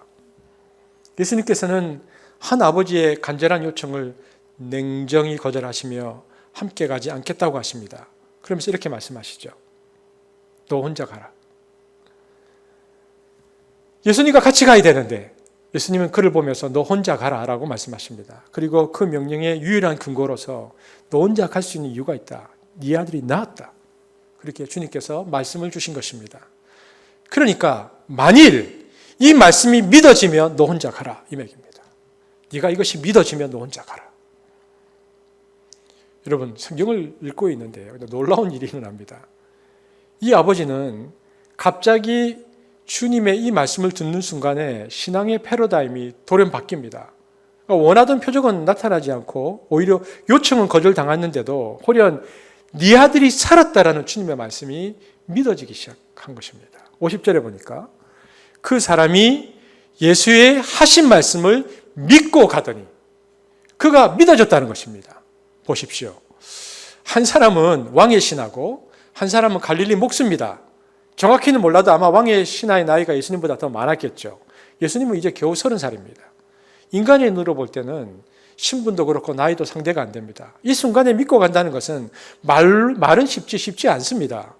분명히 죽어가는 아들을 보고 왔는데 기도 한 번 없이 살았다고 하시면 이제 뭐라고 대답해야 됩니까? 이게 참 어려운 시간입니다. 왕의 신하가 구한 것은 주님께서 가버나움으로 내려오셔서 살려달라는 것인데 그 자리에서 바로 살았다 말씀하시니까 이걸 믿어야 합니까? 안 믿어야 합니까? 그런데 이 아버지는 표적신앙에서 말씀신앙으로 돌연 변하기 시작합니다. 신앙의 형태가 완전히 새로운 패러다임으로 순식간에 바뀌고 있는 것입니다. 그것을 알 수 있는 것은요, 왕의 신하가 더 이상 함께 가자고 고집하지 않습니다. 그가 예수님께 함께 가자고 떼쓰지 않아요. 그래서 50절에 보니까 같이 읽어볼까요? 조금 전에도 제가 읽었지만 시작. 그 사람이 예수의 하신 말씀을 믿고 가더니, 여러분 그가 지금 어디에서 어디로 가야 됩니까? 어디서 어디로 가는 겁니까? 가나에서 가버나움으로 다시 밤을 새워 대여섯 시간을 가야 됩니다. 그는 지금 예수님의 말씀을 들은 이 지점으로부터 아들이 아파하고 있는 그 지점까지 가야 됩니다. 그러므로 이 아버지는 지금 예수님의 말씀이 믿어지는 만큼만 그 밤에 다시 가버나움으로 방향을 돌려갈 수 있는 것입니다. 그러므로 그 아버지가 그날 저녁 6시간, 7시간 걸었던 그 어두운 밤으로의 긴 여행은 오직 믿음의 고백임의 행진입니다. 이처럼 돌아감의 용기는, 돌아감의 동기는 다른 것이 아니고 믿음이었다라고 요한이 우리에게 말해주고 있는 것이죠. 표적 없이 오직 말씀만 듣고 과정이었다. 그는 믿음으로만 갔다. 라고 요한이 말하고 있는 것입니다. 근데 여러분, 만일 왕의 신하가 가다가 한 서너 시간 갔는데 도중에 이 말씀이 안 믿어지는 거예요. 다시 의심이 올라오면 어떻게 됐을까요? 돌아서 예수님께 달려갔겠죠. 그리고 와서는 주님, 도저히 안 되겠습니다. 그 말씀만 믿고는 내가 혼자 못 가겠습니다. 집에서 지금 나를 기다리는 사람이 몇인데 제발 가버나움까지만 같이 가주세요라고 예수님께 조를 겁니다. 따라서 밤을 새워가면서 그가 걸어가는 그 발걸음 하나하나는 놀라운 믿음의 행진입니다. 그 한 걸음 한 걸음은 놀라운 걸음입니다. 말씀의 빛을 들고 한밤의 어둠을 꿰뚫고 가고 있는 놀라운 신앙의 행진이 그 아버지의 걸음이라는 것입니다. 여러분, 요한복음 9장에도 비슷한 이야기가 나옵니다. 남에서부터 소경된 사람이 있는데 예수님께서 침을 땅에 뱉어서 진흙을 이겨서 그의 눈에 바르시고 실로암 못에 가서 씻으라고 하십니다. 소경은 지팡이를 짚고 실로암까지 갑니다. 그가 실로암 연못까지 가면서 드는 마음이 어떤 생각이었을까요? 아니, 당장 이 자리에서 눈을 뜨게 하실 수도 있을 텐데 왜 멀리까지 가라고 하시나?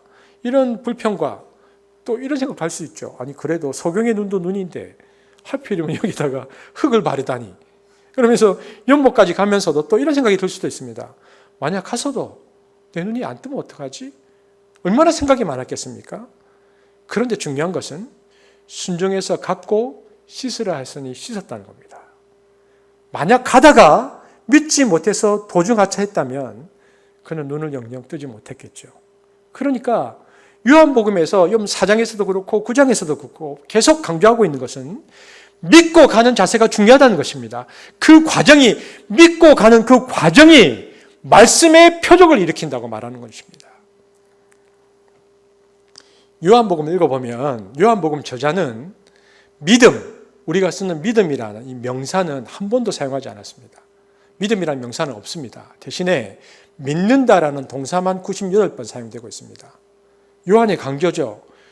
요한복음 저자인 요한은 이처럼 믿는다라는 동사를 100번 가까이 사용하므로 믿음은 어떤 정체된 것이 아니고 그 결단이 한 번의 선택이나 결단으로 끝나는 것이 아니고 아버지의 걸음처럼 매 순간 발을 디딛고 있는 행위다. 동사다. 그게 믿음이다라고 우리에게 말해주고 있는 것입니다. 우리가 예수 그리스도를 따르기로 선택한 것은 인생의 단 한 번으로 이루어지는 게 아닙니다. 새로운 상황, 새로운 문제 앞에 설 때마다 우리는 그때마다 말씀을 붙들고 신뢰하고 믿음의 결단을 늘 새롭게 해야 됩니다. 이러한 과정을 거쳐야지만 믿음이 성장해서 언젠가는 완전한 믿음을 갖게 되는 것이죠. 다시 말하면 예수님의 제자가 된다는 것은 세례받으면서 한 번에 이루어지는 것이 아니고 삶의 현장에서 구체적 믿음의 체험을 통해서 점점 완성되어져 가는 것입니다. 그래서 신앙함이란 지금 왕의 신하가 내딛고 있는 그 한 발 한 발을 내딛는 것입니다. 그 한 발 한 발의 동사적 믿음이 우리를 하나님의 사람으로 만들어 가는 것입니다. 그러나 여러분, 물론 이처럼 표적신앙에서 말씀신앙으로 바뀌는 것이 쉬운 일은 아니겠죠. 그러나 이 일은 분명 로마서 10장 17절 한번 읽어볼까요? 로마서 10장 17절 시작. 믿음은 들음에서 나며. 여러분, 분명 표적신앙에서 말씀신앙으로 바뀌는 것은 쉽지 않지만 그러나 그럼에도 불구하고 오늘 본문의 이 일들은 믿음은 들음에서 나고 들음은 그리스도의 말씀으로 말미암는다는 진리를 다시 한번 우리에게 보여주는 사건인 것은 틀림없습니다. 그러나 이와 같은 믿는 말씀이 현실이 될 때까지는 항상 시간이 걸립니다. 우리는 이 과정 중에 의심의 산봉우리를 오르락내리락 할 수도 있고 또 불신앙과 의욕의 어둠 속에서 긴 여행을 하면서 길을 잃을 수도 있습니다. 그러나 이 긴 여행을 통해서 그 신앙은 놀랍게도 오직 말씀에만 의지하는 놀라운 신앙으로 점점 자리 잡게 되는 것입니다. 여러분, 이 증거로요, 이 왕의 신하가 나중에 집으로 가는데 마중 나오는 종들을 만납니다. 그런데 종들을 만났는데 이 반응이 아주 놀랍습니다. 아들이 살았다는 얘기를 듣죠. 그러면 여러분, 아들이 살았다는 얘기를 들으면 저와 여러분은 어떻게 할까요? 가다가 뭐 벌쩍벌쩍 뛰거나, 그런데 놀랍게도 그는 흥분하는 모습이, 놀라거나 흥분하는 모습이 없습니다. 그가 한 행동은 이것인데 다만 그는 차분하게 오히려 과연 언제 자기 아들이 낳았는지를 꼼꼼하게 되묻고 있습니다. 흥분하지 않아요. 언제냐? 사도 요한은 바로 이와 같은 아버지의 모습을 특별히 주목하면서 묘사하고 있는데요. 52절 함께 읽어보겠습니다. 시작. 그 낫기 시작한 때를 물은즉 어제 7시의 열기가 떨어졌나이다 하는지라. 의심과 걱정과 불안한 어두운 밤을 오직 말씀을 되뇌이고 붙듦으로써 이겨낸 이 아버지는 이제 차분하게 그 표적이 일어난 시각을 물었습니다. 언제냐? 그리고 말씀이 임한 때와 표적이 임한 때를 차분히 비교해 보면서 말씀 신앙의 더 깊은 차원으로 이제 그가 들어가고 있습니다. 이 왕의 신하는 밤으로서의 긴 여행을 통해서 이제 믿음의 전혀 새로운 차원으로 들어가고 있다는 것을 52절을 통해서 요한이 말하고 있는 것이죠. 이 아비는 아들의 열기가 떨어진 시각이 바로 말씀하신 그때인 줄 알았습니다. 그때구나. 바로 그때구나. 그때를 아는 순간에 그는 말씀이 표적보다 우위이고, 말씀신앙이라는 것은 밤새워 그 말씀에 자신의 전 존재를 의탁하고 의심의 생각을 짓누르고 감정의 불안을 극복하며 말씀 위에 굳게 선 의지로 어둠을 뚫고 가야만 하는 전 인격적 결단이 연속되는 과정이라는 것을 분명히 알게 되었습니다. 한 번에 이루어지는 것이 아니구나. 이제 그가 가지고 있는 말씀 신앙은 지식만이 아니고 감정과 의지를 통해서 전 삶으로 확인된 인격적인 체험이 되는 것입니다. 그는 그래서 그 6, 7시간 만에 전혀 다른 사람으로 변해져 있습니다. 이제 그는 표적보다도 말씀 앞에 더 깊게 나아가서 그 말씀에 자신의 인격과 삶의 체중 전부를 실어야 한다는 믿음의 깊은 인식에 다다르고 있는 것을 볼 수 있습니다. 우리가 이쯤에서 한 인물이 생각나죠. 우리가 보면 표적 중심 인물인 니고데모가 가지 못한 그 길을 오늘 이 한 아이의 아버지는 밤새와 걸으면서 은총의 아침으로 나가고 있습니다. 그러니까 요한이 아주 이 부분을 잘 묘사하고 있는데요. 니고데모의 표적 신앙과 그리고 사마리아 여인의 말씀 신앙이 하나로 통합된 온전한 신앙의 모습을 오늘 이 한 아버지를 통해서 우리에게 보여주고 있는 것입니다. 표적과 말씀에 통합된 신앙, 표적을 넘어선 말씀의 표적, 말씀의 신앙을 오늘 우리에게 강조하는 것이죠. 왕의 신하 가족을 한번 생각해 볼까요? 왕의 신하 가족은 죽어가던 아이가 갑자기 살아났습니다. 영문을 모르겠죠. 갑자기 아이가 살아났으니까. 너무 좋았지만 이유를 모르고 있었습니다. 그런데 아버지가 이러이러한 이유로 이 아이가 살아났다고 정확하게 증언합니다. 그냥 우연히 일어난 게 아니야. 그때 이런 일이 있었고 말씀을 하셨고 내가 걸어왔고 보니까 지금 그때야. 그러자 자기와 온 집이 다 공동체적으로 예수님을 믿는 헌신하는 결단을 내렸습니다. 그래서 아비가 예수께서 내 아들이 살았다 하신 말씀하신 그때인 줄 알고 자기와 그 온 집이 믿었더라. 이렇게 되어 있습니다. 그들도 신앙을 가지게 됩니다. 이는 마치 첫 가나의 표적 때에 마리아의 믿음이 온 사도 공동체의 믿음을 잉태한 것과 같습니다. 이 신앙은 개인의 신앙을 넘어서서 결국 말씀의 공동체를 빚어내는 공동체 신앙으로 열매를 맺고 있습니다.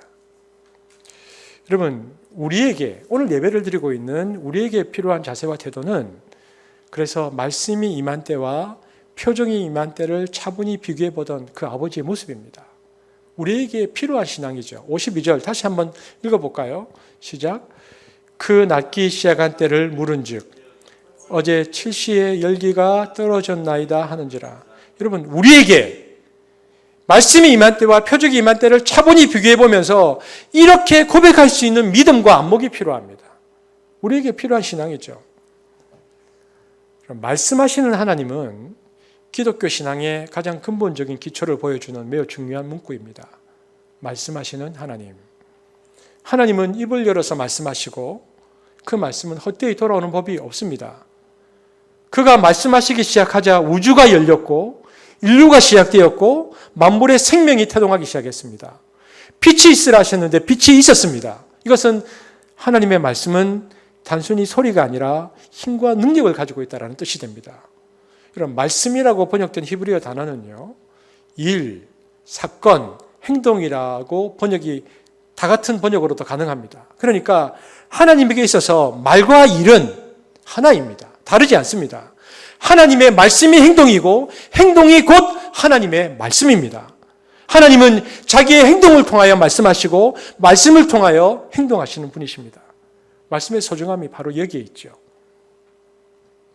그러므로 개인적으로나 공동체적으로나 내가 오늘 말씀이 들린다라는 이 의미는 하나님이 지금 우리 가운데 역사하시고 활동하고 계신다 이 뜻입니다. 그러므로 말씀이 들리면 두려울 것이 없습니다. 말씀이 들리면 두려워해야 할 이유가 없습니다. 왜냐하면 하나님께서 내 인생 가운데 우리 공동체 가운데 지금도 역사하고 계시는 증거이기 때문에 그러합니다.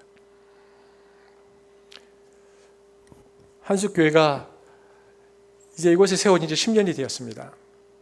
여러분, 하나님은 지난 10년 동안 우리에게 말씀하셨습니다. 이 말은 하나님이 행동하셨다는 뜻입니다. 그분은 행동하셨습니다. 그러나 여기에서 우리에게 꼭 필요한 자세와 태도는 그 말씀으로 인해서 나의 인생에서 무슨 일이 일어났는지를 분명히 알고 고백해내는 것입니다. 그 아비가 언제 아들이 낳았나를 묻고 그 말씀 때문인 것을 깨달았던 것처럼 그것을 우리가 고백해내고 그것이 언제였는지를 아는 것입니다. 왜 이 고백이 소중하냐? 이것은 이 고백을 해내면 단순히 이것은 나의 개인적인 체험을 넘어서 하나님의 공동체, 말씀의 공동체를 빚어가고 만들어가는 도구로 우리가 쓰임받을 수 있기 때문입니다. 세가족 공부를 지금 저하고 하고 있는데요. 4주째 공부하고 계시는데 제가 세가족 공부를 10년 동안 하면서 그 공부의 내용이 동일합니다. 한습의 세가족 공부의 내용은 다른 얘기를 하지 않고 한습의 이야기를 풀어내죠. 한습이 어떻게 시작되었는가? 한습은 하나님께서 말씀하셔서 시작된 교회입니다. 그분이 말씀하셨다는 것은, 그리고 그분이 말씀하셔서 교회를 시작하셨다는 것은 그분께서 직접 목회하신다는 뜻입니다. 한습은 성령께서 말씀으로 직접 목회하고 계시는 교회입니다.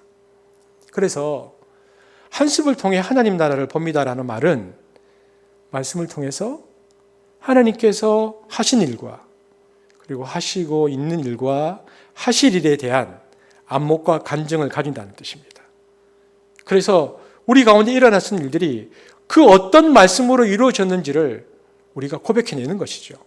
그리고 그 기대와 고백을 통해 하나님은 우리를 하나님 나라 공동체로 빚어 가십니다. 여러분, 우리가 지금 함께 모이지 못하고 있잖아요.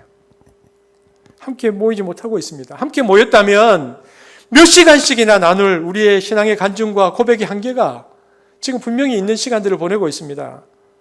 그래서 더더욱 우리가 함께하는 고백과 격려가 필요합니다. 여러분, 카톡이라든지 페이스톡이라든지 혹은 줌으로 우리가 분명히 이 모임들을 하고 있습니다. 우리가 모임을 하려고 노력 중이지만 그러나 함께 모이는 것만큼 그 아쉬움을 다 채울 수는 없습니다. 그것만큼 함께 모이는 것만큼의 그 모든 것들 다 채워내지는 못합니다. 하지만 제가 오늘 여러분들에게 꼭 부탁드리고 싶은 것이 있습니다. 함께 모이지 못하고 그 이전의 모습으로 다 채우지 못하지만 그러나 가장 간단하면서도 서로를 격려하면서 세워갈 수 있는 방법이 있습니다. 지금 우리가 예배를 드리고 있잖아요. 예배 시간에, 예배 시에. 그리고 매일 우리가 정오 때 지금 코로나를 위해서 기도한 지가 이제 70일 가까이 돼가고 있는데 중보기도 시간에, 그리고 우리가 가정 예배를 드리기 위해서 함께 가병 예배를 드릴 때에 댓글을 통해서 함께 표현하는 것, 이것은 굉장히 중요합니다.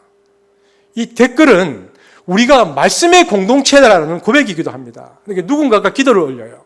누군가가 간증을 올려요.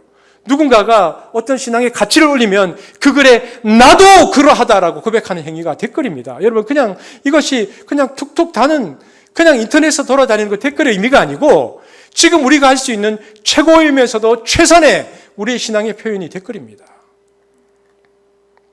오늘 지금 예배를 드리고 있는 분 중에서 아직 예배합니다 참석하지 않은 분 지금 빨리 다 누르십시오. 여러분, 다 누르십시오. 왜 그거 하나 누르는데 어렵습니까? 여러분, 우리가 그것을 통해서 우리가 말씀의 공동체라는 것을 지금 동참해 주십시오. 지금 올리십시오. 시간 드리겠습니다. 올리십시오. 여러분, 올려야 합니다. 그리고 오늘 함께 모여서 나누게 되는 터들에게 제가 격려하며 도전합니다. 하나님이 말씀을 통해 하신 일들을 아버지가 그때를 자세히 물어 고백했던 것처럼 우리가 그 이야기들을 정확하게 고백해내므로 귀한 말씀의 간증들을 오늘 풍성하게 나누는 시간이 되시기를 바랍니다.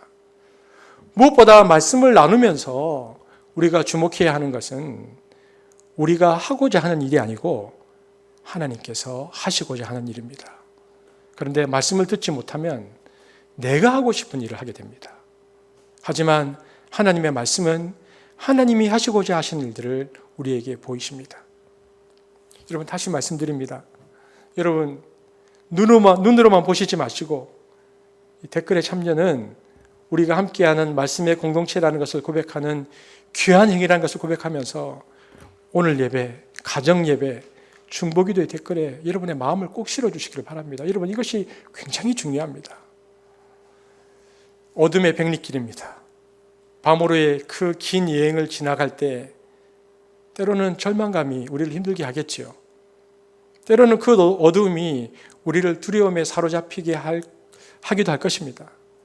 그러나 여러분, 그때마다 다시 한번 말씀의 빛을 쬐십시오. 그리고 빛을 향한 믿음의 한 발자국을 다시 굳게 내딛으시기를 바랍니다. 말씀의 빛을 들고 한 걸음씩 전진하십시오. 그럴 때 드디어 여러분의 신앙은 어둠의 끝에 다다르게 될 것입니다. 여러분의 영혼은 어느덧 은총의 새벽빛 가운데 들어서게 될 것이며 한낮의 믿음의 영광이 호련 여러분 가운데 나타날 것입니다. 표적의 믿음에서 말씀의 믿음으로, 그리고 더 나아가서 전인격적인 신앙으로 우리의 믿음은 전진해 가야 하는 것입니다. 그래서 그 결과로 표적, 주님의 행위 메시지도 나타나고 주위의 사람들까지 전인격적인 신앙으로 거듭나게 하는 놀라운 믿음의 역사가 일어나게 될 것입니다. 이 한 아버지, 왕의 신하였던 무명의 이방인에게 일어났었던 이 놀라운 은총이 오늘 아침 예배를 드리는 저와 여러분 가운데 있게 되어지기를 주님의 이름으로 축복합니다. 제가 기도하겠습니다. 사랑의 하나님, 감사합니다. 오늘 표적신앙에서 말씀신앙으로서의 놀라운 신앙의 패러다임이 바뀌는 왕의 신하의 모습을 보며 이것이 우리의 신앙의 고백이 되기를 소망합니다. 지난 10년 동안 주께서 말씀하셨고 주님은 이제 이 말씀을 통하여 한습이 표적의 신앙에서 말씀의 신앙으로 나아가며 전인격적인 신앙으로 거듭나라고 우리에게 도전하십니다. 하나님, 지금도 우리의 이 신앙의 고백을 통하여 말씀의 공동체로 빚어가시는 하나님, 한습의 성도들을 축복하시며 오늘 예배드리는 모든 가정 위에 주의 은혜와 축복으로 그리고 말씀으로 찾아가 주옵소서. 예수님 이름으로 기도합니다. 아멘. 자, 이제 말씀을 생각하시면서 나에게 적용하는 말씀. 하나님 오늘 나에게 뭐라고 말씀하셨는가? 그리고 아버지가 자세히 물었던 그때처럼 말씀하셔서 나에게 일어나셨던 그때가 언제 있는가를 우리가 생각하고 고백해내는 시간이 되기를 바랍니다.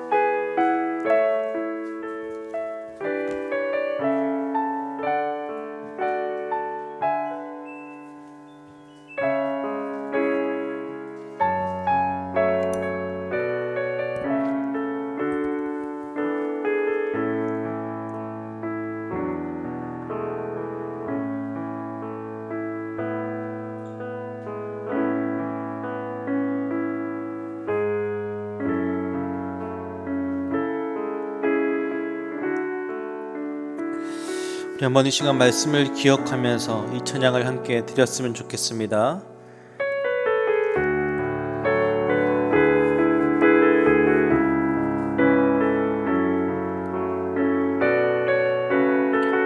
전능하신 나의 주 하나님은, 전능하신 나의 주 하나님은 능치 못하실 일 전혀 없네.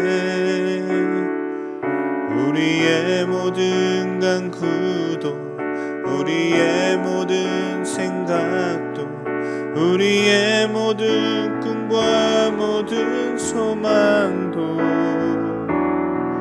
신실하신 나의 주 하나님은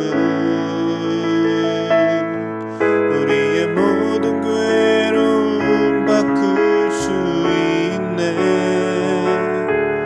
불가능한 일 행하시고 죽은 자를 일으키시니 그를 이길 자 아무도 없네. 주의 말씀 의지하여, 주의 말씀 의지하여 깊은 곳에 금을 던져 오늘 그가 놀라운 일을 이루시는 것 보라.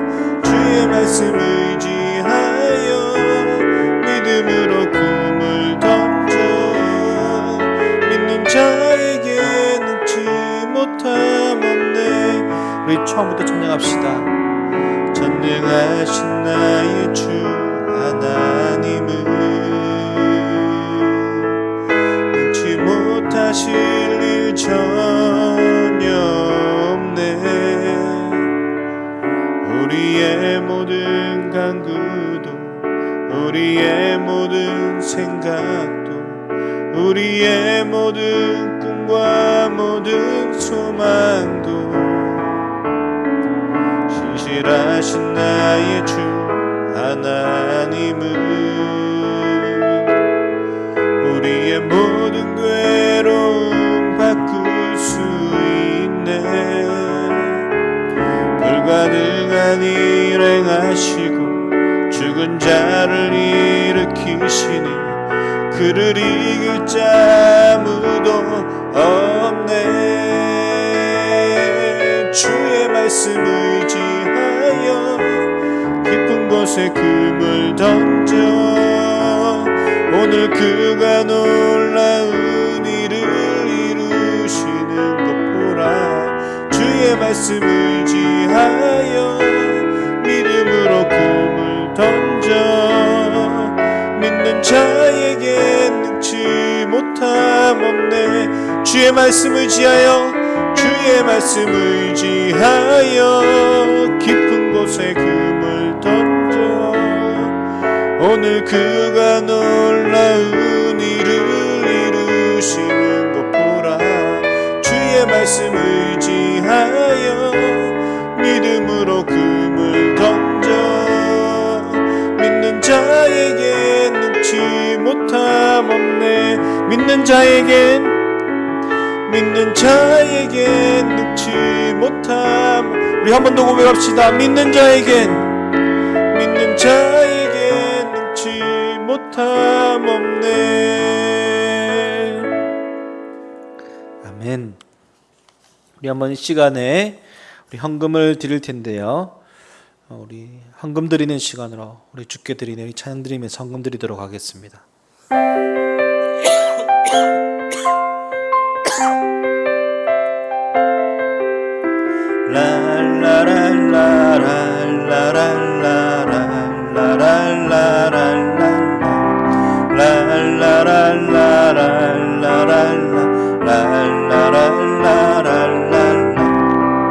내게 있는 모든 것을 아낌없이 드리네. 세상 모든 것 다 변해도 변하지 않는 주의 사랑, 주의 크신 은혜 우리에게 주시고 저희로 날마다 찬송하게 하소서. 주께 드리네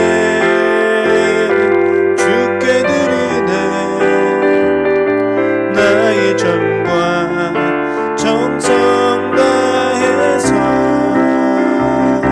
주께 드리네 주께 드리네 나의 정과 정성 다해서 주께 드리네 주께 드리네 주께 드리네 나의 젊음과 정성 다해서 주께 드리네 주께 드리네 나의 젊음과 정성 다해서. 시간 목사님 나오셔서 봉헌 기도해 주시고 축도해 주심으로 예배를 마치겠습니다. 하나님, 우리는 이전에 한 번도 경험해 보지 못했던 경제적인 어려움 앞에 당황해하고 있습니다. 그 앞에서 당황할 뿐만 아니라 어떻게 해야 할지 또 때로는 두렵기까지 합니다. 그래서 삶의 현장에서 그 어느 때보다 더 치열하게 몸부림치기도 합니다. 사랑의 주님, 오늘 기도하고 간구하기는 재정과 물질로 인하여 우리가 흔들리지 않도록 주께서 우리를 붙잡아 주시기를 간절히 소망합니다. 놀랍게도 그 어려운 가운데서도 하나님께 모든 것이 주의 것이라 고백하며 봉헌하는 이 물질 위에 주의 위로와 축복이 있기를 간절히 원합니다. 개인과 가정과 직장과 사업 위에 주님께서 좋은 만남들과 또 도우시며 채우시는 은혜가 있기를 소망하며 언제나 그랬듯이 지난 10여 년 동안 한수비 그래 왔듯이 더 큰 믿음 주셔서 어떠한 재정이든 주의 나라와 의를 위하여 흘려보낼 수 있는 공동체가 되도록 우리를 이끌어 주옵소서.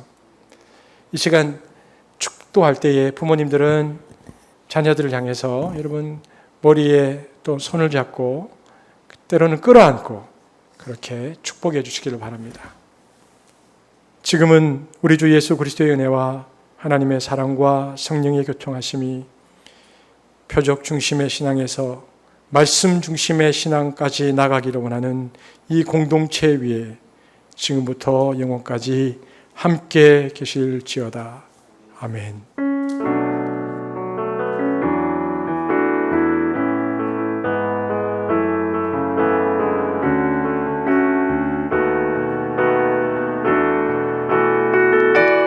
모든 영광과 존귀와 능력 받으소서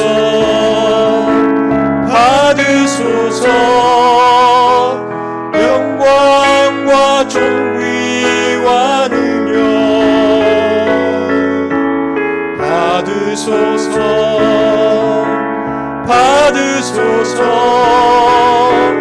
그리스도 살아계신 하나님. 예배를 마쳤습니다. 우리 온라인 예배를 드리고 나서 참 우리에게 한 가지 있는 이 퀴즈 시간은 재미있으면서도 또 복된 시간이라는 생각도 듭니다. 또 교우들이 함께 나눌 수 있는 시간인데 오늘은 문제를 좀 쉽게 내볼까요? 초등부 이하 학생들에게 선착순은 태영 목사님이 몇 명 정하실 것이고 예수님께서 행하셨던 두 번째 표적은 어디에서 일어났나요? 자, 이제 어른들은 여기서 중학생 이상을 얘기합니다. 오늘은. 그런데 예수님께서 첫 번째 행하셨던 표적은 물이 포도주가 된 표적은 예수님의 창조주이심을 드러낸 표적인데 두 번째 왕의 신하의 아들을 고쳐준 표적은 하나님이 어떠한 분인가를 드러내는 표적인가입니다. 이제 선착순입니다. 김태형 목사님 나오시겠습니다.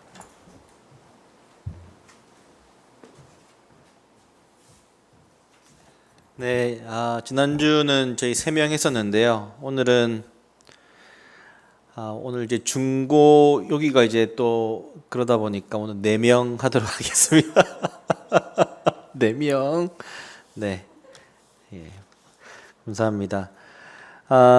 저희 이제 부분 터별 모임이 계속 진행되고 있는데요. 이것을 위해서 많이 기도해 주시고, 오늘은 새 터가 또 교회에서 또 다른 이제 장소에서 이제 진행을 한다고 하는데요.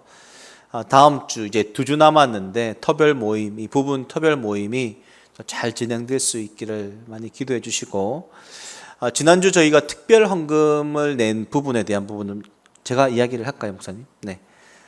특별 헌금, 이제 어제 제가 광고에서도 말씀을 드렸는데요.